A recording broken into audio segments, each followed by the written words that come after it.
الضحی فلا یقربن مصلانا، ایام نحر کے بارے میں، جس کے پاس مال تھا اور اس نے قربانی نہیں کی وہ ہماری عید گاہ کے قریب بھی مت پھٹکے۔ جن علاقوں میں جانوروں کے ذبح کرنے پر پابندی ہے، آپ انڈیا میں جا کے دیکھو، یوٹیوب پہ دیکھو کیسے تڑپ تڑپ کے گائے مر رہی ہیں بھوک پیاس سے، سمجھتے ہو؟ یہ اللہ کی رحمت ہے کہ ابراہیم کی سنت بھی زندہ ہو گئی اور گوشت بھی تازہ تازہ مل گیا اور انسانیت کی خدمت بھی ہو گئی، کروڑوں انسانوں کو روزگار بھی مل گیا۔ اور سب سے زیادہ انڈیا ایکسپورٹ کرتا ہے گائے کا گوشت، جو ہندو کہتا ہے نا گائے ہماری ماں ہے، سب سے زیادہ گائے کا گوشت کہاں سے ایکسپورٹ ہوتا ہے؟ انڈیا میں سب سے زیادہ گائے کٹتی ہے اور ایکسپورٹ ہوتا ہے گوشت۔ تو اگر ان جانوروں کو ذبح کرنا چھوڑ دیا جائے تو یہ بھوکے مریں گے، انسان ان پہ انویسٹ نہیں کرے گا، اور انڈیا میں مرتے ہیں، آپ انہی کے چینلوں پہ جا کے دیکھو، بوڑھی بوڑھی گائے ہو جاتی ہیں، کوئی پوچھنے والا نہیں ہوتا۔ جس سوسائٹی میں آج کل جو لبرل سیکولر کی سوسائٹی، بوڑھی ماں کو لوگ نہیں پوچھ رہے، جو سچی مچی کی ماں ہے، تو گائے جو آپ نے بنائی ہے اپنی ماں جس کو، اس کو کون پوچھے گا؟ وہ قربانی میں کیا ہے؟ بہت سے لوگ اعتراض کرتے ہیں آج قربانی پہ۔ پہلے تو میں قربانی کی فضیلت بتا دوں۔ رسول اللہ صلی اللہ علیہ وسلم نے فرمایا کہ بقرعید کے دن ما عمل ابن آدم احب الی اللہ یوم النحر من احراق الدم او کما قال صلی اللہ علیہ وسلم، اللہ تعالیٰ کو ایام نحر میں، نحر کہتے ہیں قربانی، نحر کے ایام میں جانور کا خون بہانے سے زیادہ کوئی عمل محبوب نہیں ہے۔ مفتی طارق مسعود کے بیانات کے لیے مفتی صاحب کے آفیشیل چینل مفتی طارق مسعود سپیچز کو سبسکرائب کریں۔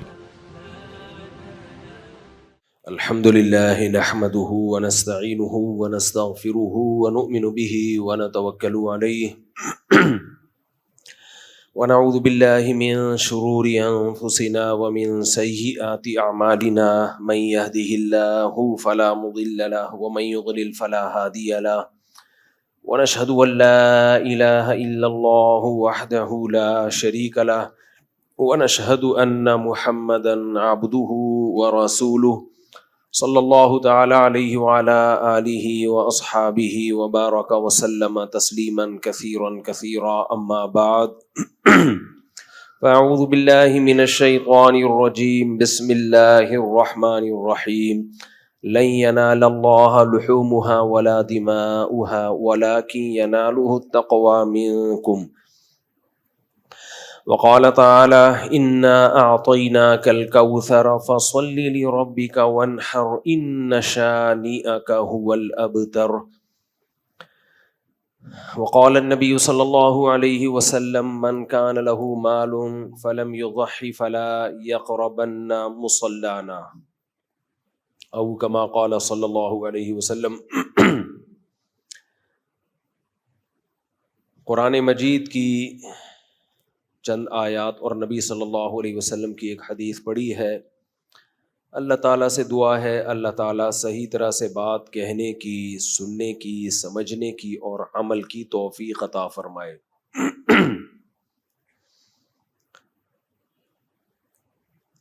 بقرعید آنے والی ہے 2024 کی۔ آج جمعے کا دن ہے، پیر کی بقرعید ہے۔ قربانی سے متعلق چند باتیں آپ کے سامنے پیش کرنی ہے۔ اللہ تعالیٰ صحیح طرح سے کہنے، سننے، سمجھنے اور عمل کی توفیق عطا فرمائے۔ میرا گلا ہی پتہ نہیں کیا ہو گیا ہے، رمضان کے بعد سے بیٹھا ہوا ہی ہے مسلسل۔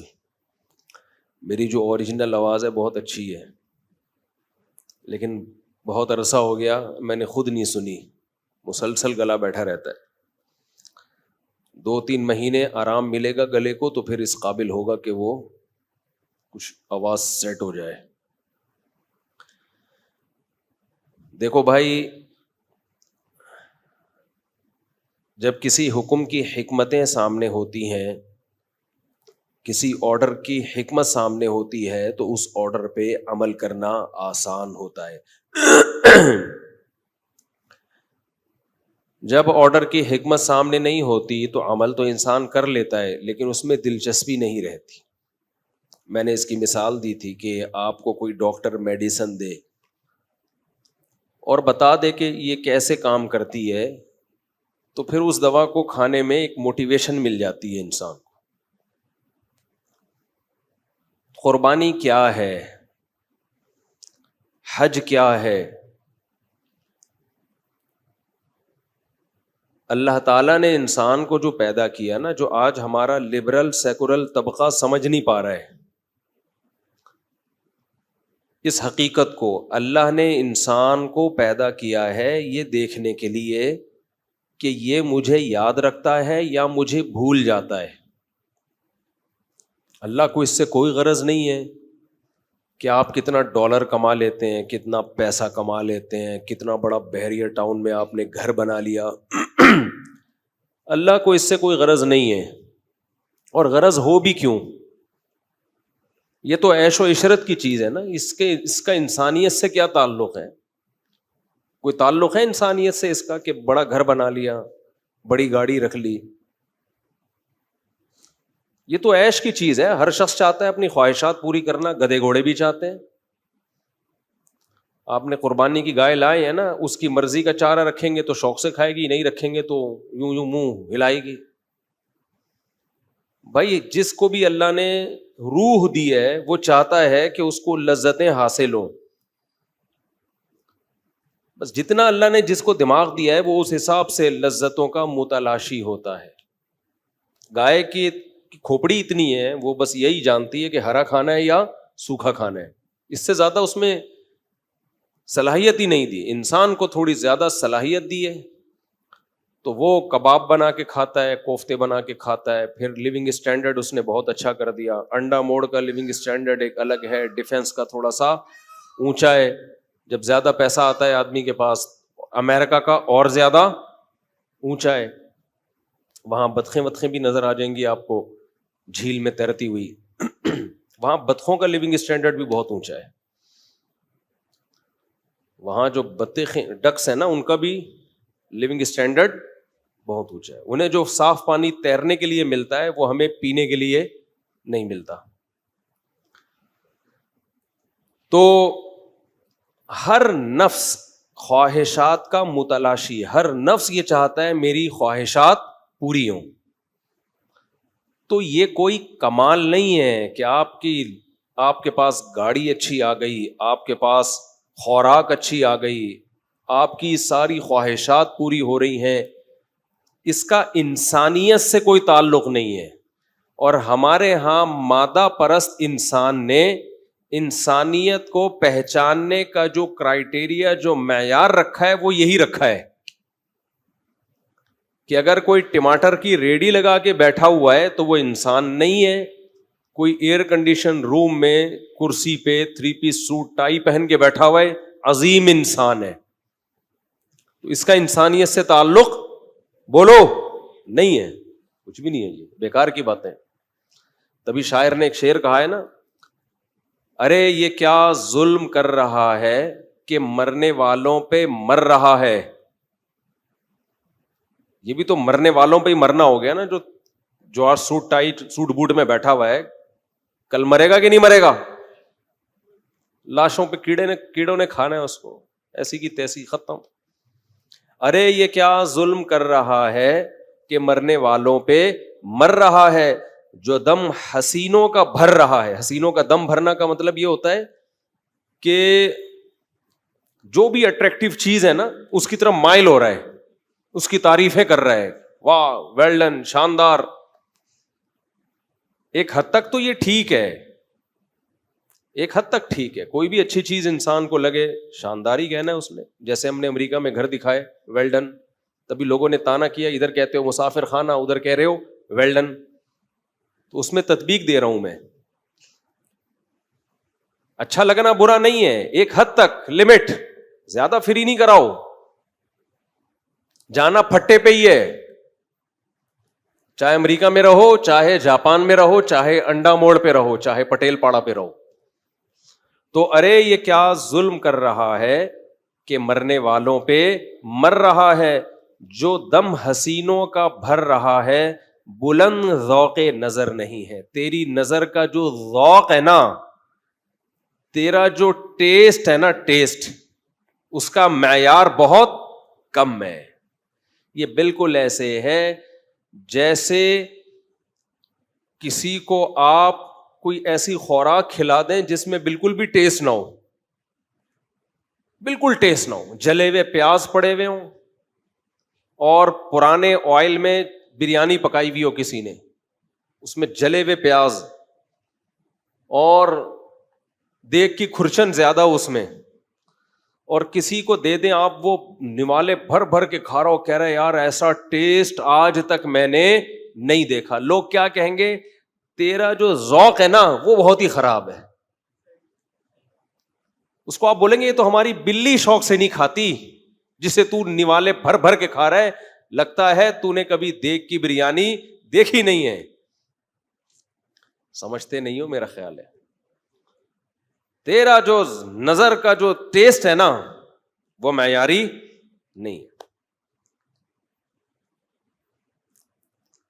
اور مزہ, ایک اور شعر آ رہا ہے ذہن میں,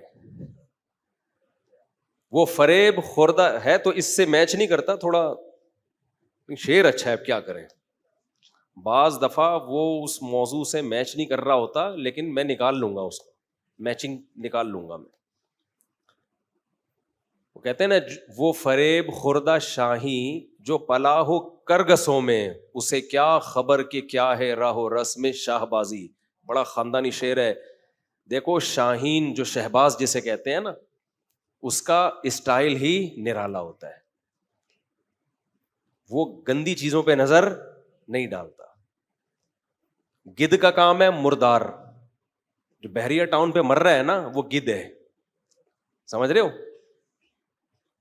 اور جو میرے امریکہ کے ولاگ دیکھ دیکھ کے رالے ٹپکا رہا ہے وہ بھی کیا ہے, گدھ ہے. میں خود نہیں رالے ٹپکائی میں نے, حالانکہ میں تو وہاں موجود تھا. اگر میں رالے ٹپکا رہا ہوتا میں 2 مہینے رہ کر آتا وہاں پہ. میں تو 1 ہفتے میں بھاگ آیا بھائی, اپنا انڈا موڑا یار. بچے تو یہاں ہیں, مرغیاں یہاں ہیں, مرغیاں انڈے یہاں دے رہی ہیں, سمجھ رہے ہو. تو ولاگ جو میں بناتا ہوں وہ دنیا الگ ہے, حقیقت کی دنیا کیا ہے بھائی, الگ ہے. وہ میں دکھاتا بھی اس لیے ہوں کہ دنیا دیکھ کے دنیا سے محبت نہ کرو, پھر فائدہ ہے. بند کمرے میں بیٹھ کے آدمی دنیا کو مسافر خانہ سمجھے, پھر کوئی کمال نہیں ہے. اب یہ قربانی پہ بیان ہو رہا ہے, لیکن ابھی لا رہا ہوں میں, اس لا رہا ہوں, پہلے زمین بنا رہا ہوں. پہلے زمین بنے گی, ہل چلے گا اس میں, پرانی جھاڑیاں نکلیں گی.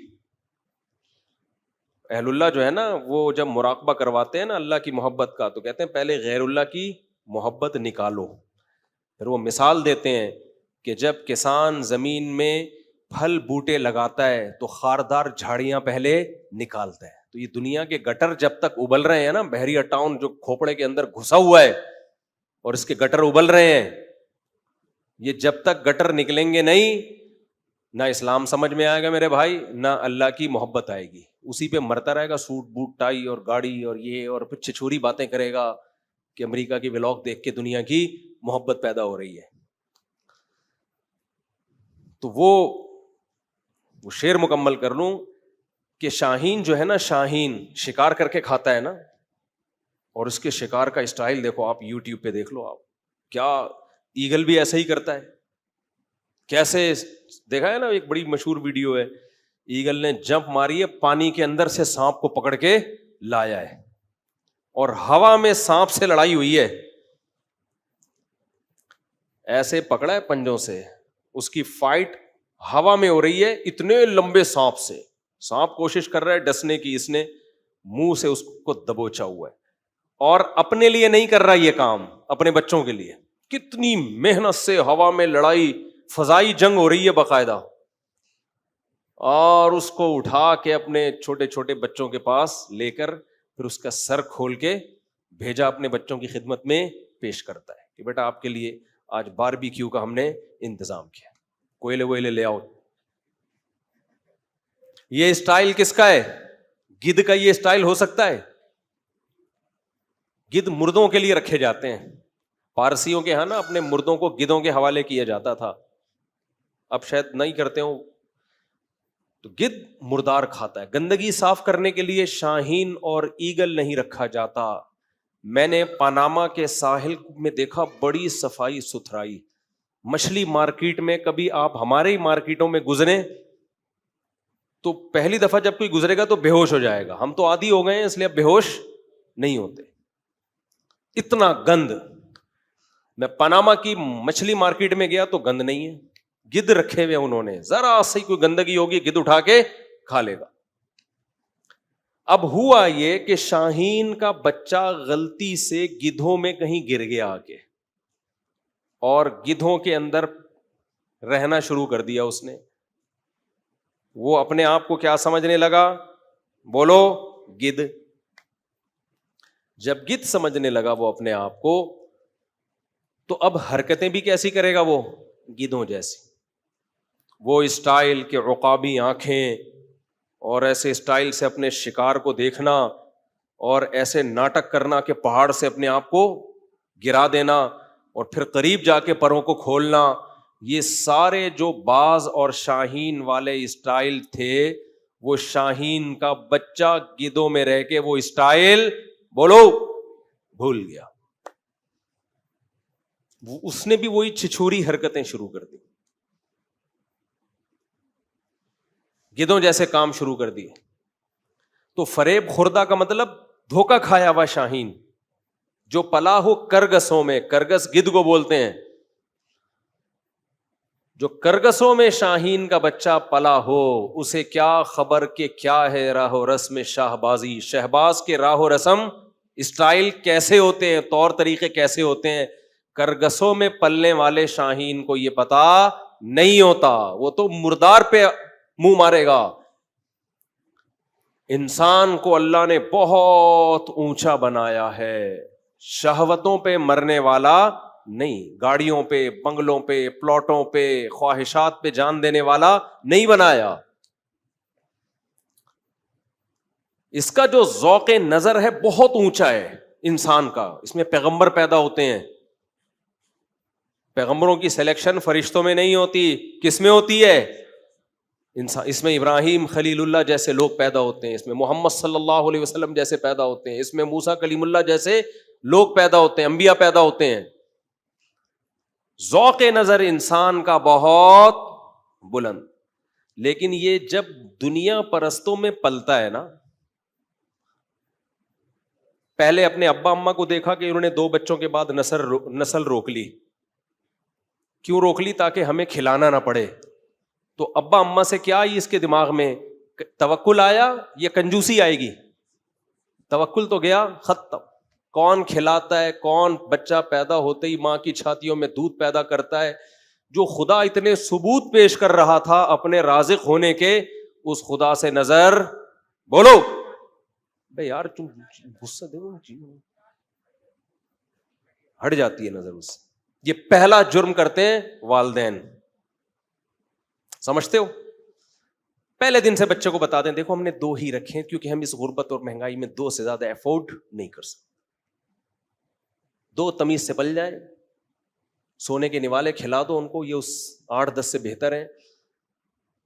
تو یہ انسٹالیشن یہ بھول گئے بھائی, یہ بچہ ہماری اولاد بعد میں, اللہ کی مخلوق پہلے. میرے ولاگ لوگ دیکھتے ہیں نا, بعض لوگ کہتے ہیں یار اس آدمی کے اتنے بچے, اتنے بیگمات, اور پھر بھی خوش کیسے بیٹھا ہوا ہے یہ. اس طرح کی بات کر اللہ مجھے نظر سے بچائے, ان کمبختوں کی نظر نہ لگ جائے کہیں, بے-غیرتوں کی. ارے پاگلو, یہ خوش رہنے کا سبب ہے, بے وقوفو. مجھے حیرانگی اس پہ ہوتی ہے جس کی بیوی نہیں ہے, یا ایک بیوی ایک آدھ بچہ, وہ کیسے خوش ہے. اعتراض اس پہ کرو, تمہاری عقل مسخ ہو گئی ہے. جو خوشیوں کے اسباب لے کے گھوم رہا ہو وہ تو خوشی ہوگا.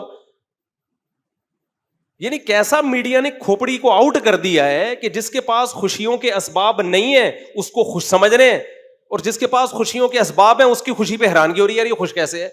یہ میڈیا نے تمہاری کھوپڑی کیا کر دی ہے, فیملی پلاننگ والوں نے کھوپڑی آؤٹ کر دی ہے آپ کی.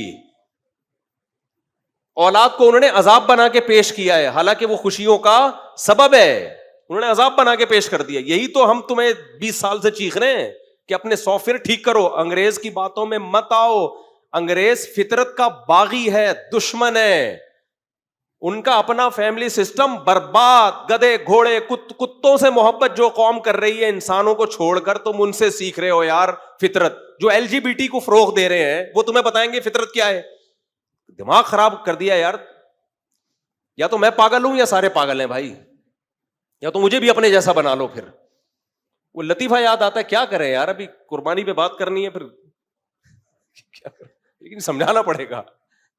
وہ ایک بادشاہ نے جو ہے نا, بادشاہ نے اعلان کیا, اس کو وزیر نے بتایا کہ حضور خواب آیا یا پتہ نہیں کسی نے خبر دی ہے کہ بارش ہونے والی ہے, جو اس بارش کا پانی پیے گا پاگل ہو جائے گا. اور بارش کا پانی تو ظاہر ہے زمین میں جائے گا, نہروں میں جائے گا, سب کو کچھ نہ کچھ ملے گا. تو حضرت پورا ملک پاگل ہونے والا ہے, کیا کریں؟ بادشاہ نے کہا تو بڑا عقل مند وزیر ہے, بتا مشورہ دے. وزیر نے کہا ہم اپنے لیے ایک بہت بڑا تالاب بناتے ہیں, اس میں 50-60 سال کا پانی اسٹور کر لیتے ہیں, ہم دونوں وہیں سے پیا کریں گے چپکے چپکے, ٹھیک ہے نا؟ ہم دونوں کیا کریں گے؟ چپکے چپکے وہیں سے پیئیں گے. اچھا, میں جو خوش نظر آتا ہوں نا, الحمدللہ میں خوش ہوں بھی, لیکن اس کا یہ مطلب نہیں ہے کہ میں یہ سمجھتا ہوں کہ اللہ مجھ سے خوش ہے. یہ خوشی استدراج بھی ہو سکتی ہے, بعض دفعہ ڈھیل ہوتی ہے اللہ کی طرف سے, تو ہمیں نہیں پتا آخرت میں کیا ہونے والا ہے ہمارے ساتھ, تو اس لیے ڈرتے بھی ہیں. لیکن یہ ضرور بتاتے ہیں کہ تم لوگ جس چیز کو خوشی کا سبب سمجھتے ہو وہ خوشی نہیں ہے, وہ ٹینشن کا سبب ہے. اس میں تمہیں کتے پالنے پڑیں گے ٹینشن دور کرنے کے لیے. اللہ پہ توکل کرو, اعتماد کرو. رزق کس کے ہاتھ میں ہے؟ خدا کی قسم, اللہ پہ اعتماد کے بعد جینے کا مزہ, اتنا مزہ ہے نا, ٹینشن ختم. خالق وہ ہے رازق, پھر وہ کھلائے تو بھی خوش, نہیں کھلائے تو بھائی کوئی بات نہیں. جب وہ نہیں کھلا رہا تو کیا زبردستی چھینو گے؟ پھر صبر کرو یار, صبر کرو. نہیں کھلا رہا تو کیا کریں ہم, زبردستی تھوڑی چھین, لیکن اس کے حکم کے اگینسٹ نہیں جائیں گے ہم. بعض دفعہ اللہ کسی کو زیادہ دیتا ہے, کسی کو کم دیتا ہے, تو نسل تھوڑی روکی جائے گی اس بیس پہ, یہ تو اللہ پہ الزام ہے. تو وہ بادشاہ سلامت نے بولا کہ وزیر نے بولا ہم اپنے لیے بہت بڑا تالاب ایک بنا لیتے ہیں, بہت بڑا تالاب ہوگا نا. بیچ بیچ میں چیزیں یاد آ رہی ہیں نا, بھول نہ جاؤں. یعقوب علیہ السلام کی دوسری زوجہ سے بچہ پیدا ہوا, یوسف علیہ السلام. اس نے ٹینشن دی کہ نہیں دی؟ دی. ہو سکتا ہے فیملی پلاننگ والے وہاں کہتے کہ دیکھو یہ ہوتا ہے, تھوڑے بچے پل رہے تھے نا آرام سے, ایک اور آ گیا تو کتنے مسائل ہو گئے, بھائیوں نے حسد کر کے کنویں میں ڈال دیا. 2 ہی بچے ہوتے تو یہ کنویں والی ٹینشن سے آپ زندگی بھر کے لیے محفوظ رہتے. کیا خیال ہے بھائی؟ کہتے کہ نہیں کہتے؟ دیکھو ان کے 1-2 بچہ ہے, ان کو نہ خواب آیا اس ٹائپ کا کوئی 11 ستارے سردا کر رہے ہیں, کیا خیال ہے, نہ اس ٹائپ کی کوئی ٹینشن ہے ان کے گھر میں. ایک تھا آرام سے پل کے ختم کہانی. آپ کے اتنے بچے تو پھر اس میں باقیوں نے حسد کیا ان سے, اور کنویں میں, اور فلانا ڈمکانا. یعقوب علیہ السلام کے سامنے آپ یہ تقریریں کرتے تو وہ ان تقریروں کو کبھی بھی درست نہیں مانتے. کہتے بھائی اللہ کا حکم ہے نسل بڑھاؤ, آزمائشیں کس کے ہاتھ میں ہیں؟ دنیا دارالامتحان ہے بھائی, آزمائش آ گئی صبر کرو. تو صبر کا کیسا صلہ ملا؟ اور اگر وہ آپ کی باتوں میں آ کے دوسری شادی نہ کرتے, اولاد نہ ہوتی, تو یوسف جیسے اولاد بھی نہ ملتی ان کو. تو کہتے ہیں مجھے تو اس دوسری زوجہ سے جو میرا بیٹا پیدا ہوا, بعض دفعہ پہلی سے ہوتا, ایسی اولاد مل جاتی ہے. کہتے ہیں مجھے تو قرآن میں ذکر ہی یوسف کے عنوان سے اللہ نے میرا اہتمام سے ذکر کیا ہے. تو ہم نے اللہ پہ توکل کرنا ہے, نتائج کس کے ہاتھ میں چھوڑنے ہیں؟ اللہ کے ہاتھ میں. ہم سیکولر لبرل لوگ نہیں ہیں, انگریز نہیں ہیں, ہم اللہ کو ماننے والے ہیں. قربانی ہمیں یہی تو سکھاتی ہے. ابھی آ رہا ہوں اس طرف میں انشاءاللہ, پہلے یہ لطیفات ختم ہو جائے. تو اب ظاہر تالاب میں پانی جمع کرنے میں ٹائم لگے گا نا, تو میں نے بادشاہ کو ٹائم دیا ہوا ہے کہ اتنی دیر میں آپ تالاب میں, تاکہ میں 2-3 چٹکلے سنا دوں. ابھی جمع کر رہے ہیں وہ لوگ پانی. تو اتنا پانی جمع کر لیا 50-60 سال کے لیے کافی. بارش ہوئی, پبلک ساری پاگل ہو گئی, اور بادشاہ وزیر چھپ چھپ کے وہاں سے پانی پیتے رہے. اب ہوا یہ کہ چونکہ ساری پبلک پاگل ہو گئی, بادشاہ وزیر پاگل نہیں ہوئے, تو پوری پبلک کو پاگل کون لگے گا؟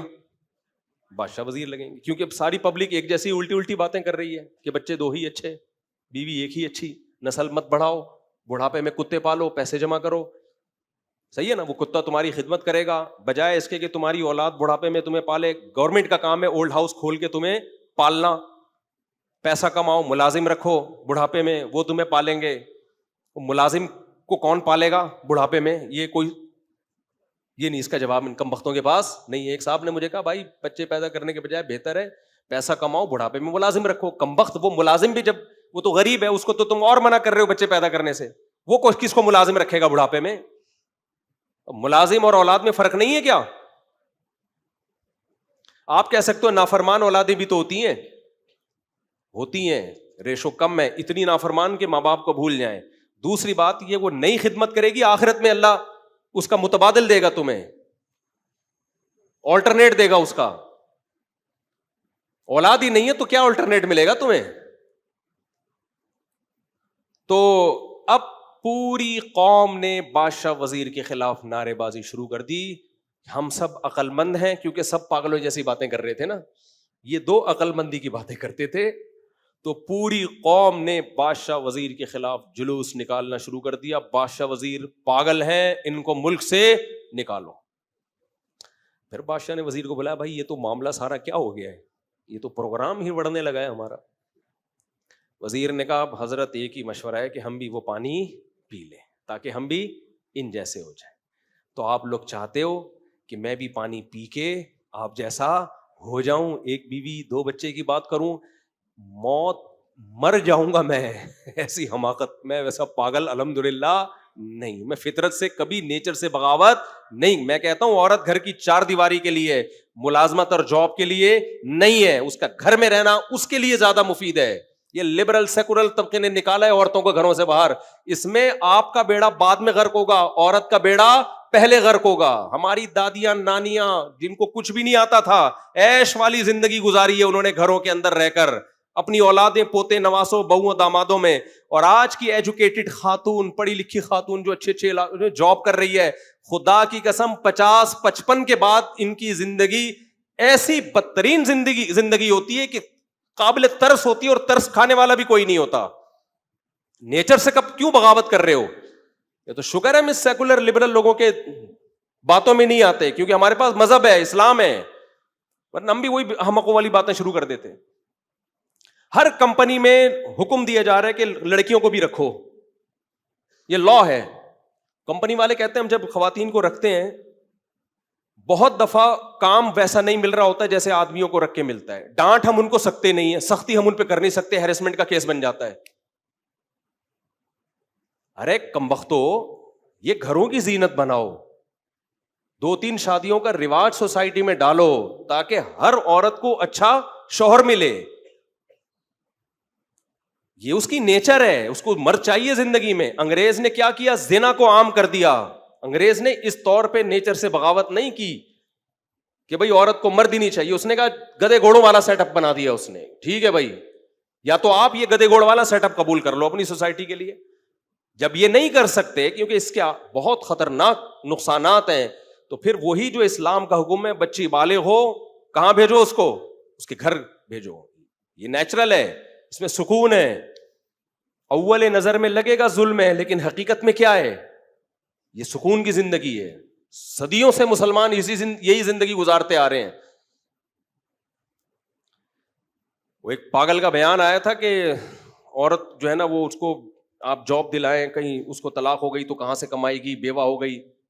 طلاق ہو گئی یا بیوہ ہو گئی, پہلی بات اگر طلاق نہیں ہوئی نا تو اسی بیس پہ طلاق ہوگی, اس کو اس میں برداشت ہوگی تو آنکھوں میں آنکھیں ڈال کے بات کرے گی مرد کے. آپ کہہ سکتے ہیں مرد کے ماتحت نہیں ہوگی, تو ماتحت نہ ہونے کا نقصان ہوگا اس کو. نقصان کیا ہوگا, مرد چھوڑ دے گا اس کو. جب چھوڑے گا تو کیا اس کو مرد نہیں چاہیے زندگی میں؟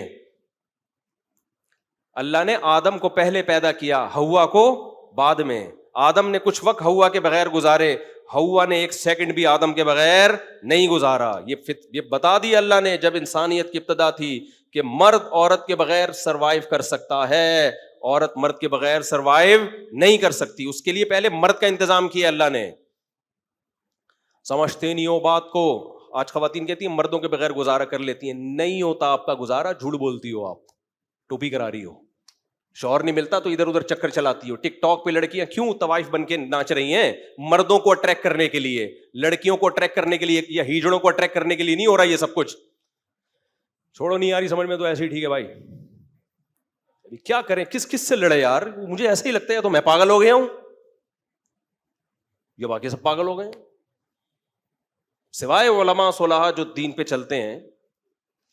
تو خیر, پھر ہم آتے ہیں دوبارہ, کیا بات چل رہی تھی؟ ہاں وہ شاہین والی بات نہیں, پہلے تو وہ پاگل والی مکمل ہو گئی, وہ پانی تو پی لیا تھا نا, تو وہ بھی ہو پاگل ہو گئے. تو ہم ایسے پاگل انشاءاللہ نہیں ہو. تو میں یہ عرض کر رہا تھا کہ وہ فریب خوردہ شاہی جو پلا ہو کرگسوں میں, اسے کیا خبر کہ کیا ہے راہ و رسم شاہ بازی. جو شاہین کا بچہ کمبخت کووں اور گدھوں میں پلا ہو, اسے کیا خبر کہ شاہین کے اسٹائل کیا ہوتے ہیں. شاہین کن چیزوں پہ مرتا ہے, کن چیزوں پہ؟ وہ قبروں سے مردے اکھیڑ اکھیڑ کے نہیں کھاتا. تو اسی طرح اللہ نے انسان کو ذوق نظر بہت بلند. پہلا انسان ایک پیغمبر تھا, آدم علیہ السلام پیغمبر تھے, نوح علیہ السلام, ابراہیم علیہ السلام, جنہوں نے اپنے بیٹے کو ذبح کرنے کے لیے لٹا دیا تھا اللہ کی خاطر. تو انسان کا ذوق نظر بہت بلند. لیکن وہ کرگسوں میں جب پلتا ہے, دنیا پرستوں میں پلتا ہے, تو سب سے پہلے اپنے ماں باپ کو دیکھتا ہے. میرے ابا اماں نے نسل روکی تاکہ ہمیں ان کو کھلانا نہ پڑے, سارے پیسے ہم ہی کھا جائیں. پھر وہ میڈیا پہ اشتہار دیکھتا ہے, اشتہار میں بھی یہی کچھ, پیسہ بچائیے کل کام آئے گا, خرچ کیجئے قیامت میں کام آئے گا. ایسا کوئی ایڈ کوئی آتا ٹی وی پہ ہے بھائی؟ جتنے موٹیویشنل اسپیکر ہیں پیسہ کمانے کے طریقے بتا رہے ہیں, خرچ کرنے کا طریقہ بتاتے نہیں ہیں. بتاتے ہیں تو وہ اتنی ہلکی موٹیویشن ہوتی ہے کہ اس سے سوائے 5-10 روپے کے آپ کی جیب سے کچھ نکلتا نہیں ہے. سمجھتے ہو گے نہیں سمجھتے؟ تو ہر جگہ جب انسان یہی کرگسوں میں رہے گا تو دنیا مردار کی محبت کے گٹر اس کے دل میں ابلنا شروع. دل میں یا تو چشمے ابلتے ہیں اللہ کی محبت کے, یا دنیا مردار کے گٹر ابلتے ہیں. سمجھ رہے ہو؟ دنیا مردار کے چشمے نہیں ہوتے, گٹر ابل رہے ہوتے ہیں جو انڈا موڑ پہ آپ کو نظر آئیں گے. یہ گٹر کم خطرناک ہیں. اگر آپ ایسے علاقے میں رہتے ہو, امریکہ میں, جاپان میں, سوئٹزرلینڈ میں, جہاں خوبصورت چشمے ابل رہے ہوں, لیکن آپ کے دل میں دنیا کی محبت کے گٹر ہوں, تو اس سے اچھا وہ انڈا موڑ ہے جس میں گٹر ابل رہے ہوں لیکن دل میں اللہ کی محبت کے چشمے ابل رہے ہوں. پہلے کس کی حفاظت کرنی ہے میرے بھائی؟ دل کی. یہی تو سوچ کے ہماری گورنمنٹ ہمارے گٹر کے ڈھکن نہیں لگاتی, صحیح ہے نا؟ ہماری گورنمنٹ کو یہ مضمون پتہ ہے کہ اصل کیا ہے, دل. تو ان کو کہنا چاہیے دل میں اللہ کی محبت کے چشمے ابل رہے ہوتے تو گٹر کے ڈھکن لگے ہوئے ہوتے. اس کا بھی اللہ کی محبت سے بہت گہرا تعلق ہے. خیر, تو جب کرگسوں میں پلے بڑھے تو محبت کس کی پیدا ہوگی؟ اسٹائل کون سا آئے گا؟ گدھوں والا. بحریہ ٹاؤن کے پلاٹوں پہ مر رہا ہے, یہ دیکھ رہا ہے کہ 10 کروڑ کا پلاٹ ہے, 1 ارب کا پلاٹ ہے. یہ نہیں دیکھ رہا کہ جو پورا ٹاؤن بنانے والا ہے کل وہ بھی پھٹے پہ لیٹا ہوا ہوگا. کیا خیال ہے؟ وہ بغیر جیب کے کفن پہنا کے اس کو بھی لٹایا جا رہا ہوگا, اور بزبان حال کہہ رہا ہوگا میرا تو بحریہ ٹاؤن کا پورا پروگرام ہی بڑھ گیا. کہہ رہا ہوگا کہ نہیں کہہ رہا ہوگا؟ میرا تو, تم 2 پلاٹ پہ مر رہے ہو, یہ تو بنانے والا میں ہوں. اللہ زندگی دے اس کو, ہم کوئی اس کے دشمن نہیں ہے. ہو سکتا ہے کل ہم بھی خرید رہے ہوں, خریدنا منع تھوڑی ہے, دل لگانا منع ہے. ان للہ عبادا فتنا طلقوا الدنیا وخافوا الفتنا نظروا الیہا فلما علموا انہا لیست لحی وطنا جعلوها لجتا واتخذوا صالح الاعمال فیہا سفنا. امام شافعی کا شعر ہے کہ اللہ کے کچھ بڑے ذہین بندے ہیں دنیا میں, کچھ 3 طرح کے کیٹیگری امام شافی نے تقسیم کی ہے. ایک تو بے وقوف احمق کرگس گدھ جو دنیا اختیار بھی کر رہے ہیں اور دنیا پہ رالیں بھی ٹپکا رہے ہیں. ان سے جب دنیا کی کوئی نعمت چھنتی ہے تو برین ہیمریج سے مر جاتے ہیں. ان کو ٹماٹر والے جہنمی لگتے ہیں. ہر وقت ان کی یہی ٹینشن ہے, میرا گھر اچھا, میرا لباس اچھا, میری خوراک اچھی, میری عزت, میری شہرت. یہ نہیں پتا کہ کتنے جنازے اٹھ چکے ہیں. یہ ہے کرگس اور گدھ. امام شافی کے شعر کا میں ترجمہ اردو میں مفہوم بیان کر رہا ہوں, سمجھتے ہو؟ یہ کرگس اور گدھ ہے. کہاں کچھ بے وقوف ہیں, ان کے دل میں دنیا کی محبت تو نہیں ہے لیکن ہے احمق. دنیا کی محبت تو نہیں ہے, وہ کیا ہے لیکن احمق اور بے وقوف. یہ وہ ہیں جنہوں نے دنیا کو بالکل ہی لات مار دی ہے اور جنگلوں میں نکل گئے, بالکل دنیا چھوڑ دی انہوں نے. جیسے عیسائیوں میں راہب آپ کو ملیں گے, ہندوؤں میں پنڈت بہت سے ایسے ہیں, سلے ہوئے کپڑے نہیں پہنتے اور گوشت نہیں کھاتے, ساری زندگی کھیرے ککڑیوں پہ گزارا کر دیتے ہیں. ٹماٹر ان کی فیوریٹ ڈش ہے, ان کی بقرعید بھی ٹماٹر سے ہی گزرتی ہے. اور وہ مرغ و مسلم نہیں کھاتے, بریانی نہیں. بریانی کی دیکھ کے ڈھکن جب کھلتا ہے اس کی خوشبو کا ان کو پتہ ہی نہیں ہے. مجھے بتانے میں اتنا مزہ آ رہا ہے, سوچو کھانے میں کتنا مزہ ہے. ڈھکن کا اپنا مزہ ہے یا نہیں ہے؟ جب دیگ کی بریانی ہو نا اور لکڑی کے اس پہ پکی ہوئی ہو, لکڑی کے یعنی لکڑی پہ پکی ہوئی ہو نا, اس کا اپنا ذائقہ ہوتا ہے. اور بڑے رواج ڈالا ہوا اس کے اندر, چربی وربی ڈالی ہوئی ہو, پھر بڑے گوشت کی ہو یا بکرے کی ہو, لیکن کیا بتائیں یار, اس کے ساتھ ہو, رواج کے ساتھ. پھر جب ڈھکن کھلتا ہے مزہ آتا ہے کہ نہیں آتا؟ تو امام شافی کے بقول کچھ احمق اور بے وقوف ایسے ہیں جنہوں نے یہ بیانات سنے کہ دنیا مسافر خانہ ہے, مسافر خانہ ہے. قرآن میں پڑھا, تورات میں پڑھا, انجیل میں پڑھا, انہوں نے دنیا ہی چھوڑ دی. لات ماری ہے, کوئی دیکھ کی ڈھکن مکن نہیں. ابلے ہوئے چاول کھانے ہیں, بوائل چاول, وہ بھی جب شدید بھوک لگے 4 نوالے لے لو بس, اور ککڑی کے ساتھ گوشت موشت اور مرغ و مسلم اور بحریہ ٹاؤن, امریکہ کیا, جاپان کیا, اور گھر کیا, گندے نالے پہ چھپڑا ڈال لو بس. جراثیم آئیں گے تو کوئی بات نہیں, مر جائیں گے نا, تو دنیا کیا ہے؟ مسافر خانہ ہے. مرنا تو ایسے ہی ہے. گندے نالے پہ رہ رہے ہیں, وہ چھپڑا ڈالا ہوا ہے, نہاتے نہیں ہیں تاکہ جراثیم زیادہ سے زیادہ حملہ کر سکیں. جراثیم بھی تو اللہ کی مخلوق ہے نا, اس کا بھی پیٹ بھرنے کا ثواب ملتا ہے. کیا خیال ہے بھائی؟ ایک صاحب کو میں نے کہا کہ پانی بوائل کر کے, وہ ڈاکٹر کہہ رہے ہیں کہ جراثیم بہت آ رہے ہیں. اس نے کہا ان کی لاشیں تو پھر وہ اندر ہی رہ جائیں گی نا, جب پانی بوائل کریں گے جراثیم کی لاشیں تو اندر ہی ہوں گی نا. میں نے کہا بھائی علوم ہیں یہ, علوم, یہ وہ علوم ہیں جو روحانی عاملوں کے پاس ہوتے ہیں, یہ علم نہیں ہے. یہ کیا ہے؟ علوم. میں نے کہا میرے پاس اس کا جواب, وہ لاشیں بھی تو پیٹ میں جائیں گے. اب کسی ڈاکٹر سے پوچھوں گا بھائی وہ لاشوں کا وہ کیسے نکالیں ہم, جراثیم کو جب پانی کو جب ہم بوائل کریں تو اندر لاشوں کو ہم کیسے نکالیں؟ علوم تو ہیں بہرحال. خیر, تو دوسرے وہ لوگ ہیں جنہوں نے دنیا کو کیا کر دی؟ طلاق دے دی, نکال دیا زندگی. یہ بھی بے وقوف ہیں. کیوں؟ دنیا کی نعمتیں جو اللہ نے انسانوں کے لیے پیدا کی تھیں ان سے لطف اندوز ہی نہیں ہو رہے, کیونکہ دنیا کو چھوڑنے کا ثواب نہیں ہے کوئی قیامت. قل من حرم زینت اللہ التی, کیا ہے؟ قل من حرم زینت اللہ التی اخرج لعبادہ والطیبات من الرزق. اللہ کہتے ہیں کہ یہ تو میں نے پیدا تمہارے لیے کی ہیں, تو ان کو کون حرام کر سکتا ہے؟ پھر اللہ نے پیدا کیوں کی ہیں اگر کھلانی نہیں تھی, پابندیاں لگانی تھیں؟ امام شافی کہتے ہیں کچھ بندے بڑے ہوشیار ہیں, انہوں نے کہا رکھو, استعمال کرو لونڈی اور باندی بنا کے, لطف اندوز بھی ہو لیکن دل میں جگہ مت دو. دل کہاں رکھو؟ آخرت کے لیے.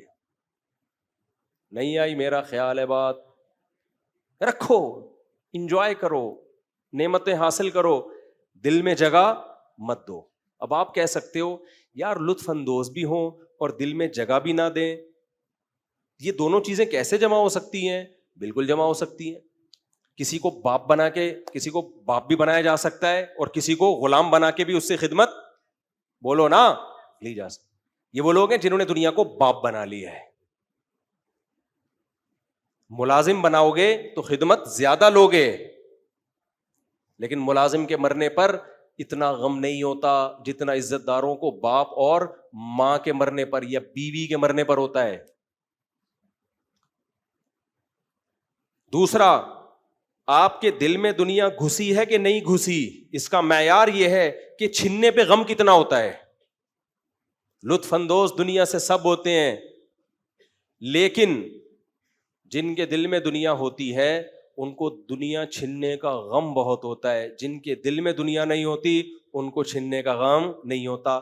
ایک مثال سے بات سمجھا کر پھر آتا ہوں میں قربانی کی طرف, جو اصل موضوع ہے. دیکھو, ایک آدمی نیا کراچی آیا, اس نے کبھی W11 نہیں دیکھی.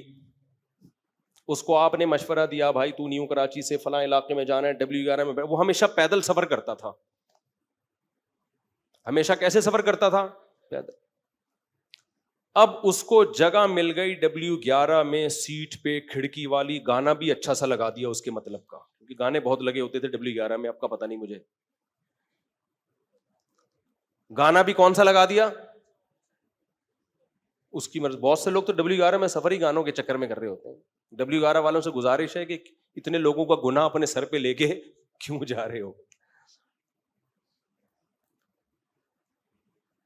تو وہ انجوائے کرے گا کہ نہیں کرے گا؟ انجوائے کتنا مزہ آئے گا یار, زبردست سیٹ ملی ہوئی, کھڑکی مڑکی زبردست, گندے نالے پٹیل پاڑا سب کچھ آ رہا ہے راستے میں. بھائی یہی انجوائے ہوا کراچی میں, اس سے زیادہ انجوائے نہیں ہو سکتا. سوئٹزرلینڈ کی پہاڑیاں تھوڑی آئیں گی کراچی میں. اچانک کیا ہوا کہ جی کنڈکٹر نے بولا کہ یار جگہ فل ہو گئی ہے, انٹی آئی ہیں یا کوئی بوڑھے آدمی ہیں, ان کو جگہ دے دو آپ, اور آپ کھڑے ہو کے سفر کرو اور پائیدان پہ آ جاؤ آپ. اب وہ پائیدان پہ لٹک لٹک کے سفر کر رہا ہے, تو کیا خودکشی کر کے مر جائے گا وہ؟ بولو.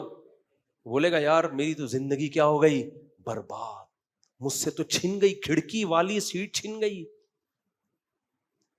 ایک تو بیٹھا ہوا تھا میں, اوپر سے کھڑکی کی طرف ونڈو, اتنا انجوائے کر رہا تھا میں لائف کو یار. اف, ٹماٹر والا بھی نظر آ رہا تھا. یہی انجوائے کرے گا کراچی میں, جو مثال یہی ہوگی نا. اور پھر وہ گولے گنڈے والا بھی نظر آیا, اتنا لائف کو انجوائے کر رہا تھا یار, اب مجھے کہاں پائیدان پہ لٹک کے. اب وہ ڈپریشن کی گولیاں نکال کے کھا رہا ہے, اسٹریس ہو رہی ہے, ڈپریشن. فون کر رہا ہے, ڈاکٹر صاحب میری زندگیوں میں رنگینیاں ختم. ڈاکٹر اگر اسی جیسا بے وقوف ہوگا تو اس کو میڈیسن لکھ کے دے دے گا, اور اگر تھوڑی سی کھوپڑی ہے تو ڈاکٹر اس سے پوچھے گا ٹینشن کس بات کی ہو رہی ہے, کہے گا حضرت میں پائیدان پہ سفر کر کے جا رہا ہوں, کھڑکی والی جگہ پہ تھا, ونڈو سیٹ ملی ہوئی تھی, اب کس پہ آ گیا ہوں؟ پائیدان پہ. تو ڈاکٹر بولے گا کتنے دنوں کے لیے تو پائیدان پہ کھڑا رہے گا؟ سر دنوں کے لیے تو نہیں, آدھے گھنٹے بعد میں نے گرو مندر پہ, پتہ نہیں W11 گرو مندر جا رہی کہ نہیں جا رہی, گرو مندر پہ اتر جاؤں گا میں. تو ڈاکٹر کہے گا بے وقوف آدمی, تو آگے جب گرو مندر پہ تو نے اترنا ہی ہے تو تھوڑی دیر صبر کر لے, کیونکہ جو سیٹ پہ بیٹھا ہوا ہے, جو تیری سیٹ جس نے لے لی ہے, وہ بھی گرو مندر پہ ہی اترے گا, آگے زیادہ سے زیادہ تھوڑا اور اگلے اسٹاپ پہ اتر جائے گا. تو ایسا کر, تو ڈپریشن کی گولی مت کھا, تو کسی پاگلوں کے ہسپتال میں ایڈمیشن لے لے. تیری کھوپڑی کیا ہو گئی ہے؟ آؤٹ ہو گئی ہے. یہ تیری کھوپڑی کے سافٹ ویئر ہی چینج کرنے پڑیں گے. تو بھائی دنیا, جو علماء, جو صلحاء, جو اللہ والے لوگ ہیں نا, وہ دنیا کو لات نہیں مارتے, انجوائے کرتے ہیں. اتنا فری کراتے ہیں جتنا فری بنتا ہے, زیادہ لفٹ نہیں کراتے. یہی وجہ ہے کہ ان سے دنیا چھن جائے تو ٹینشن میں نہیں جاتے, ان کو محبت ہی نہیں ہے. چھن گئی تو چھن گئی, کوئی بات نہیں بھائی, سفر ہے, آگے پھٹا ہے, آگے کیا ہے, تھوڑے دنوں میں بعد کیا ہے, پھٹا ہے, جنازہ ہے, قبر ہے, پھر لٹا کے نکل لیں گے پتلی گلی سے, ختم قصہ. 3 دن تک رونا دھونا, بہت زیادہ قریبی رشتے دار 1 سال تک عید بقرعید پہ یاد کریں گے, ابا تھے اب نہیں ہے, اس کے بعد کہانی ختم. تو قصہ ہی ختم ہونے والا ہو یار. مجھے لوگ بہت بول رہے ہوتے ہیں کہ اب آپ اپنا گھر بنا لیں, ذاتی گھر. میں نے کہا اب تو ویسے ہی نہیں بناؤں گا میں. اب بچوں کے لیے کوئی سوچ کے بنا لے تو الگ بات ہے. میں نے کہا اب تو ہماری آدھی سے زیادہ زندگی کیا ہو گئی ہے, جب آدھی سے زیادہ زندگی بغیر گھر کے گزار لی, اب مجھے اتنی بڑی حماقت لگتی ہے نا اس عمر میں اپنا گھر بنانا. وہی بات ہے, یا تو میں پاگل ہوں یا آپ بولو گے یار اسی عمر میں تو لوگ گھر بنا رہے ہوتے ہیں. میں اگر بناؤں گا بچوں کے لیے تو سوچ کے بنا لوں گا, چلو یار مر آ گیا, اب اللہ نے اگر مجھے گنجائش دی ہے چلو یار ان کے لیے بنا دو. اگر بنایا ان کے لیے بحریہ ٹاؤن میں لے لو یار, مر آ گئے تو بےچارے کچھ بیچ باچ کے کچھ کر لیں گے. اگر اللہ نے گنجائش دی ہے, نہیں دی ہے تو یہ بھی نہیں سوچو, اور اگر دی ہے تو اس عمر میں یہ سوچا جا سکتا ہے, اپنے لیے نہیں سوچا جا سکتا. میری رائے یہی ہے. ابے آدھی سے زیادہ زندگی گزر گئی ہے تو اب کیا ہے یار, اب کیا اتنے کروڑوں روپے میں اینٹوں میں ٹھوپ دوں یار, میں پاگل ہوں. آپ بولو گے ہاں آپ پاگل ہو. کمنٹس میں آ رہا ہوگا کہ یہ مولوی بہت خطرناک ہے, ایسے اس طرح کے بیانات میں نا لوگ لکھ رہے ہوتے ہیں کہ یہ تمہیں گھر بنانے سے روک رہا ہے. سمجھتا نہیں ہے بات کو. وجہ اس کی ہے بھائی, آدھی سے زیادہ زندگی گزر چکی, اور یہ بھی کنفرم نہیں ہے کہ آدھی سے زیادہ گزرنا تو کنفرم ہے, پھر آدھی سے زیادہ کتنی, 75% کی 80% کی 90%, یہ کنفرم نہیں ہے. اتنا تو کنفرم ہے کہ آدھی سے زیادہ گزر گئی ہے. ساری زندگی گزار لی, اب کیا کرنا ہے بھائی, کیا خیال ہے بھائی؟ تو چلتے پھرتے ہی زندگی گزار لو. فری پھوکٹ میں مل رہا ہو تو لے لو, 5-10 ہزار کا مل رہا ہے تو بھی ٹھیک ہے. اتنے کروڑوں روپے پھونک دو یار اپنے لیے. ہاں اپنے بیوی بچوں کے لیے اس عمر میں کر لے اگر اللہ نے گنجائش دی ہے تو ٹھیک ہے, اپنے لیے تو بے وقوفوں والی بات. اتنے پیسے کیوں تھوپ دو بھائی, اتنے پیسوں سے کیا کرو, انجوائے کرو. آپ کہہ سکتے ہیں اپنے گھر میں بھی تو انجوائے کرتا ہے, تو کرائے والے گھر میں زیادہ انجوائے کرتا ہے آدمی, واٹ لگاتا ہے اس کی, ٹینشن اس کو دو.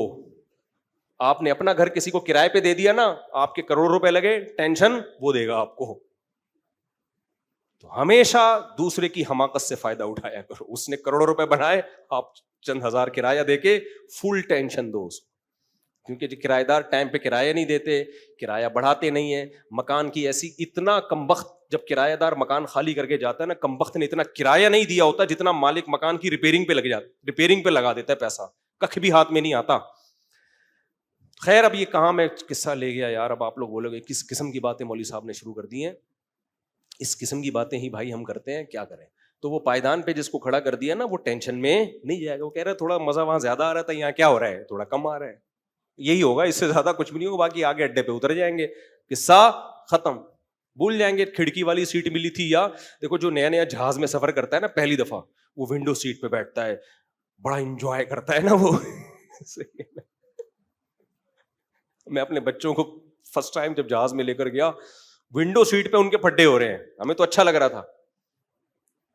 چھوٹی بچیاں کہہ رہی ہوں کہ میں بیٹھوں گی, وہ کہہ رہی میں بیٹھوں گی, پھر ایسا انجوائے کر رہے ہیں, جہاز اڑ رہا ہے. وہ بچے تو بڑا انجوائے کرتے ہیں. اس لیے میں کہتا ہوں جس کے بچے نہیں ہیں اس کی زندگی میں انجوائمنٹ ہے ہی نہیں. اس کے انجوائمنٹ پھر پتہ ہے کیا ہے, سٹے, شراب, کتے, یہ 3 چیزوں سے انجوائے. لڑکیاں زنا کاری والی, اور وہ بھی ایک حد تک ہے, 50 سال کے بعد گولیاں کھا کے جائے گا وہاں بھی, اور اس کے بعد گولیاں بھی جواب دے جائیں گی.